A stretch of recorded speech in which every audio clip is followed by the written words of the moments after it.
اس آیت کے حوالے سے میں آج پھر حدیث آپ کو سنا رہا ہوں. اس کے راوی حضرت ابو ہریرہ ہے رضی اللہ تعالی عنہ. انہوں نے ذکر کیا ہے اور اس کی روایت بھی ہے امام بخاری نے کی ہے رحمہ اللہ. ان رجلا قال للنبی صلی اللہ علیہ وسلم، ایک شخص نے حضور صلی اللہ علیہ وسلم سے عرض کیا، اوصنی، حضور مجھے کچھ وصیت فرمائیے. اوصا یوسی ایسان، وصیت کرنا. وصا یوسی توصیتن، اس کے معنی بھی وہی ہے. وصا یوسی کے معنی ہو جائیں گے تدریجاً، مسلسل وصیت کرتے رہنا، نصیحت کرتے رہنا. اور ایک ہے ایک مرتبہ آپ نے ایک بات کہہ دی، اوصنی، مجھے وصیت فرمائیے، مجھے نصیحت فرمائیے. قال لا تغضب، آپ نے ایک ہی بات فرمائی، غصہ نہ کیا کرو، مغلوب الغضب نہ ہو جایا کرو کہ غصہ آئے اور تم پر چھا جائے، تمہارے اوپر اپنا غلبہ کرو.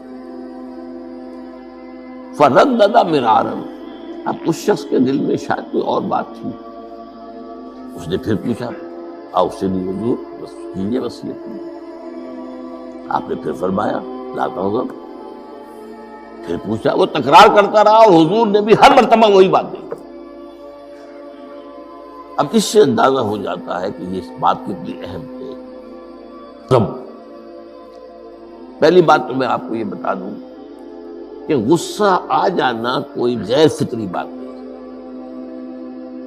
غصہ اللہ تعالیٰ نے انسان میں رکھا ہوا ہے.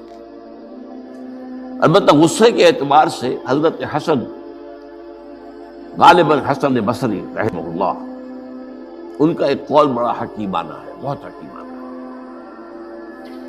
وہ فرماتے ہیں کہ ایک انسان تو وہ ہوتا ہے جو پورا انسان ہوتا ہے، مکمل انسان ہوتا ہے.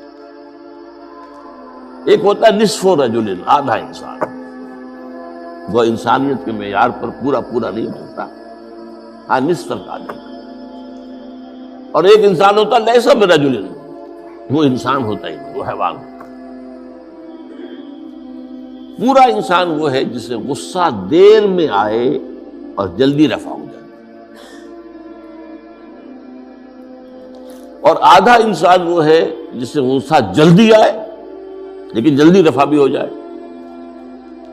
یا دیر میں آئے اور دیر میں رفع ہو. یہ دونوں برابر ہو جائیں گے. جلدی غصہ آیا، جلدی ہی ختم بھی ہو گئے. دیر میں آیا، دیر لگا دی جانے میں بھی.